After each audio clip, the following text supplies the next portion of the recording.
Hey, how's it going? I need to jump on here quickly and express my thoughts. It seems as though whatever is coming through me and sort of tapping me on my metaphorical shoulder to talk about specific things at a specific time. I've been noticing that this is the way it's been since I started this channel last year, that there's this sense of urgency of keeping up a pace, of talking about things as they're coming through.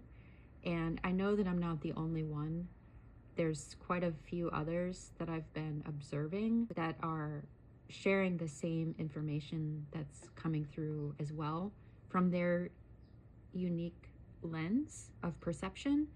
But it seems as though there's this like packets of styles of information about different aspects of experience that are coming through bit by bit by bit for some of the collective of people who are open to receiving and sharing and who are able to. So more and more of us are waking up and accepting, because I feel like there's this time of, yeah, maybe we knew this, that we had a biofield and we had our own torus field of energy. You know, it's been in the ancient texts for thousands of years, especially regarding qigong and that arena of thought, the meridians and the energy centers, and how the energy moves up and out and around and back into you, and how that was adopted by different cultural thoughts too. And then, you know, the people that are able to be in isolation for long enough time so they can actually begin to experience it for themselves without just thinking about it, where you can feel the energy, you can feel how big your aura, your light body, your biofield is. You can feel when something enters your radar, or you can feel different shifts of conditions, of whatever, different aspects of it. When you spend a lot of time tuning in to your specific characteristics of that part of yourself and become more familiar, it's just a part of your body, like your hand, that you're able to now see your hand, and how does your hand work, and how do your fingers work, and how does sensation work through your hand and touch. And so we have now our a lot of us are realizing over the years that the technology that has been synthetic has been based off of biological systems, that the real quantum computational systems are the original design of this realm of nature and the physiology of the human body. And although it does have its limitations, I talked before on the channel about the designs and the mechanics of this realm, and how it's based on electromagnetism and the different geometrical patterns that come out of that, and the different cycles and the different laws that we can sense into to kind of coordinate or sync ourselves up with the system that we're in right now, to sort of lend ourselves a bit more of a flow of ease, to kind of figure out how the treadmill works so we can get our cadence matched up to it, so we're actually able to get some stuff done while we're here, instead of it just being a big waste of time, or degrading to our spiritual self even more than it already has been. So now I'm looking at it as the rest of my time here, whatever time I have left, I am very serious and dedicated about reconditioning and adding to the integrity of my spirit self. That is the part of me that is not my physical body. That is the part of me that is not a part of this realm, that just came in to this experience for this lifetime, or many lifetimes, whatever, and then moving on, whether it's moving on to a different, because, okay, studying Itzhak Bentoff's research about reality and how In his theory, it goes in and out of existence at a fraction of a second every moment. The electricity or the dielectricity or the magnetism, it's pulsing in and out.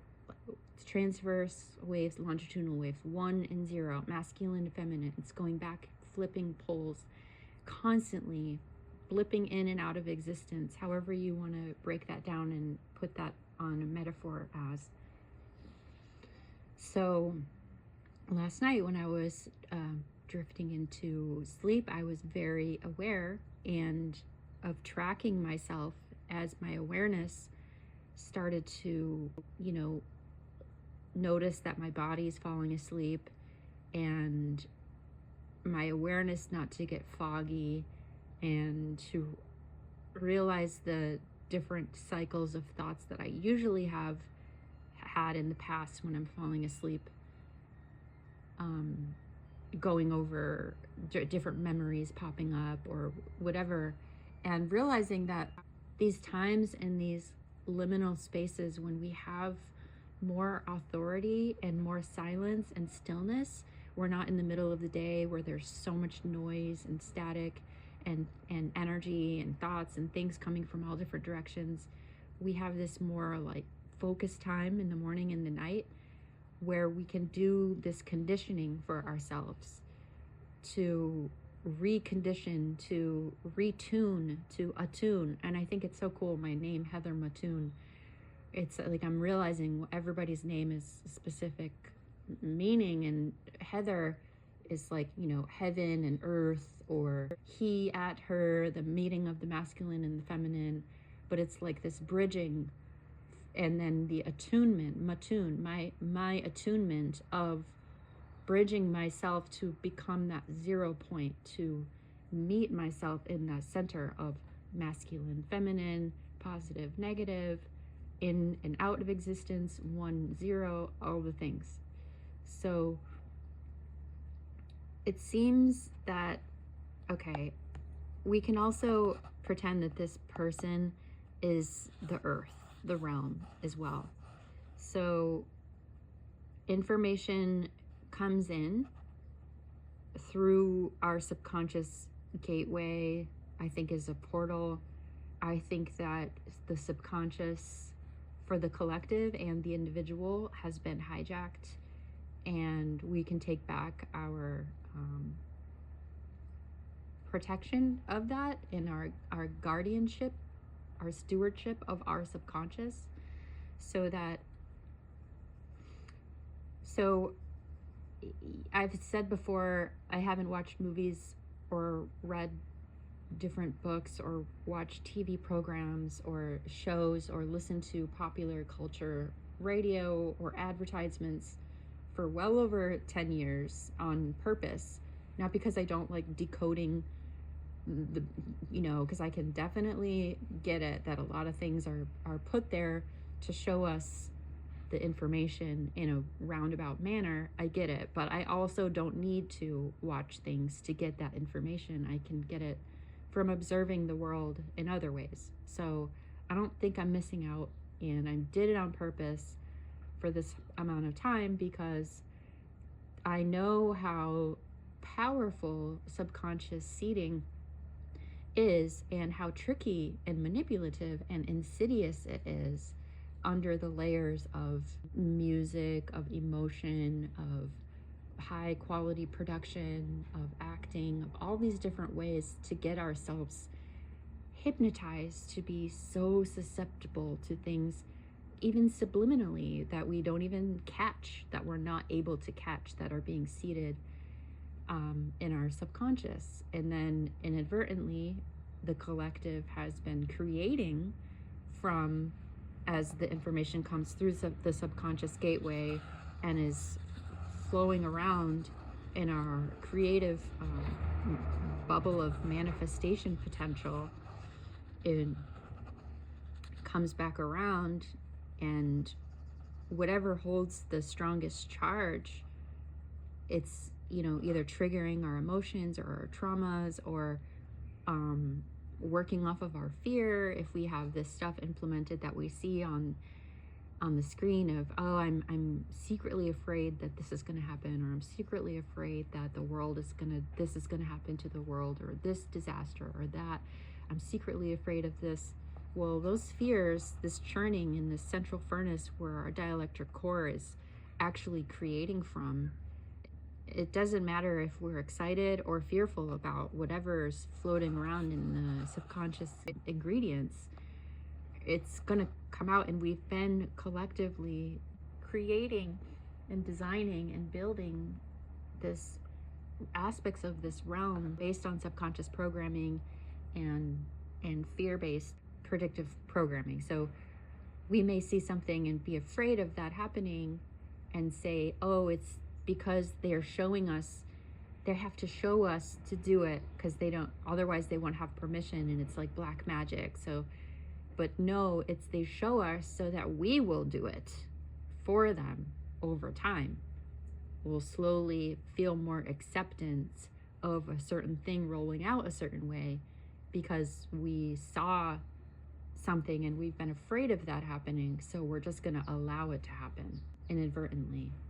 So the purpose of my video right now is going to be the importance of being a proper steward and guard of your field, your informational gateway that becomes your ingredients for conscious or unconscious creation, because most of us are unconsciously creating.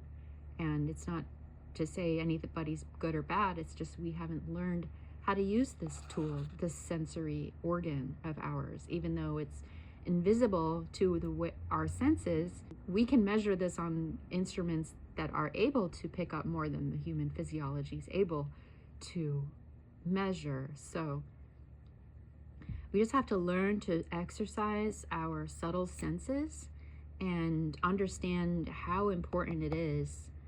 This isn't just woo-woo, your light body, you know, my aura, you're in my space, whatever. This is serious, and I think more and more people are catching on. I like how it's been called the biofield, and more people are saying the biofield because it takes it away from the spiritual aspect of it. It's biology, which it is just been a hidden part of our anatomy. Sabrina Wallace has really been the pioneer for the past 8 or something years in pushing the information, and now more people that she has taught, Chris Crutchfield, I think his name is, and he's going around sharing the information, and more people are starting to talk about it. Another person that I was watching, Joel Schaefer, I believe, who was studying with Toltec lineage in the Castaneda books, or however, I don't know exactly how the story goes, but in a recent interview that he was having, he was talking about, so in Gnosticism we think about the archonic urges or the parasitic overlays or the demiurgic whisper. I mean, that's not a term, I just made that up, the demiurgic whisper, but it's like the flyers in the Toltec lineage, or Wetiko in another indigenous culture lineage, or an external influence, or other people's agendas, or other people's manipulation. Those thoughts that come in through programming, through entertainment, the thoughts that, the intrusive thoughts, even the thoughts that come through, people think like, oh, I have this genius idea. Well, the Greeks, I think, used to say, it's not that you are a genius, it's that you have a genius. And your genius, also called your daemon, Anthony Peake wrote a book about that, brings you the information that's going to help advance you in your life script or whatever, the inventions, those things that your avatar during this life would be the perfect one to bring this through because of A, B, and C, and D. So as long as you're intuitively picking up on those whispers from either your genius or your gnosis to bring through those gifts that you're here to bring through, great.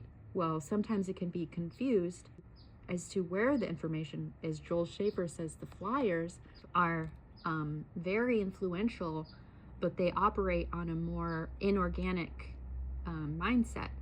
They, oh, this is great because this just reminded me of the next thing I want to talk about. So I'm probably going to go like 5 more minutes over and do another drawing here. I could do it on the same page. So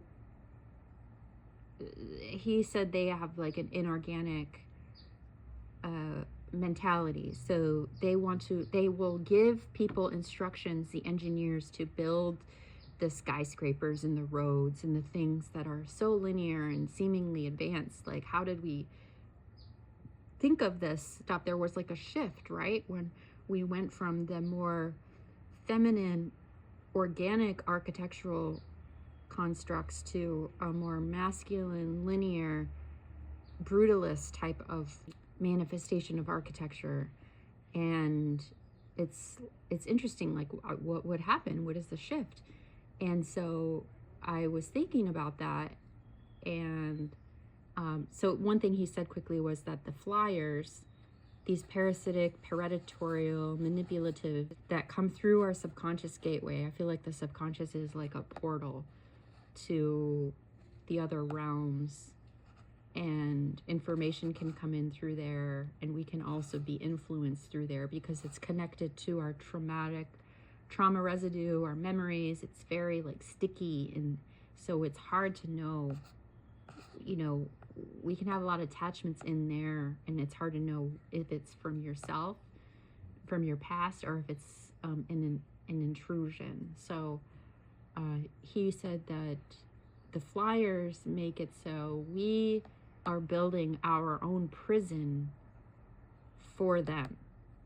So they make us build our own prison for ourselves, because we are creative, but when we're unconsciously creating, we're just susceptible to going along with, you know, not really heart-based creation or intentional creation or mindful, really thinking about what the consequences and in the long run, and the way people think about 7 generations, how is it going to affect, and what, you know, the systems, developing systems that make sense rather than ones that proliferate the entropy and the chaos, speeding up.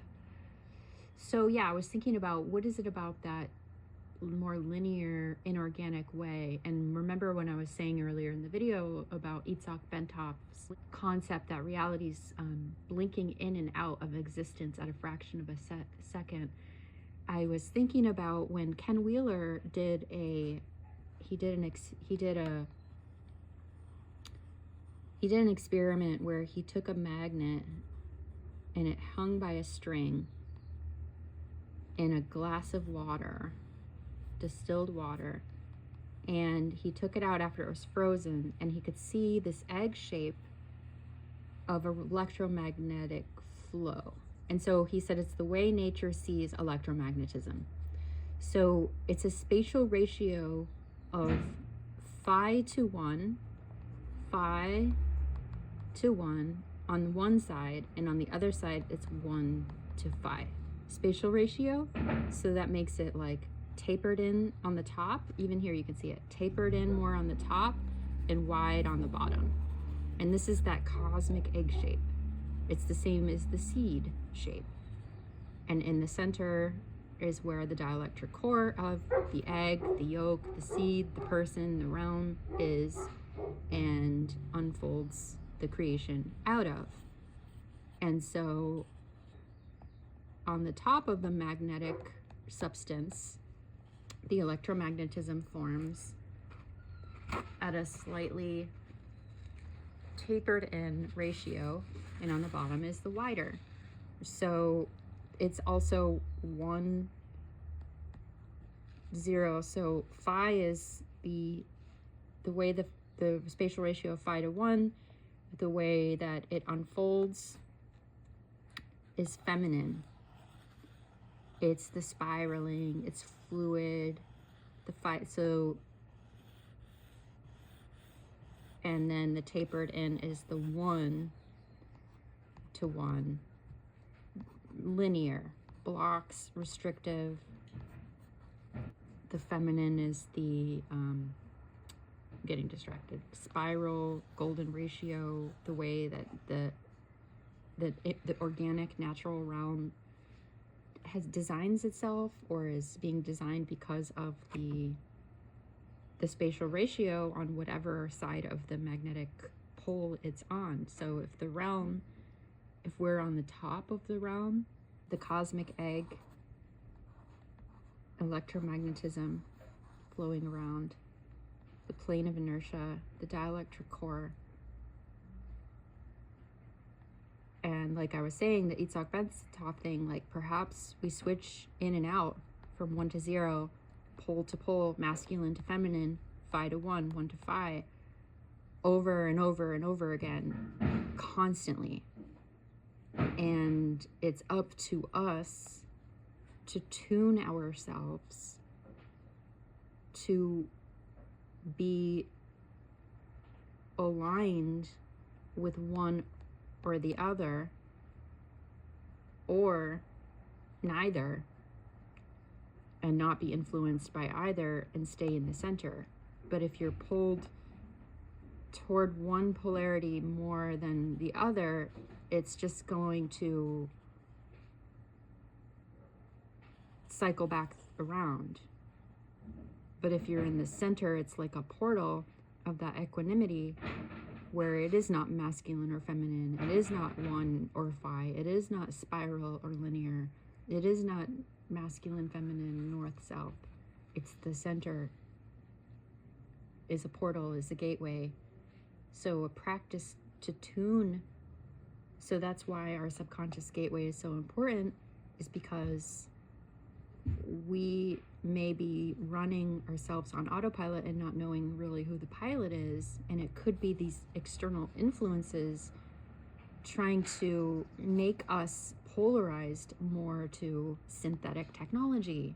So the more we are addicted to our screens and technology, the more we're going to be pulled to that one that restricted the boxes, the cubes upon cubes upon cubes, instead of the spiral. So you can either be a spiral and caught on the spiral, or in the cubes, or you can find how to be in the center and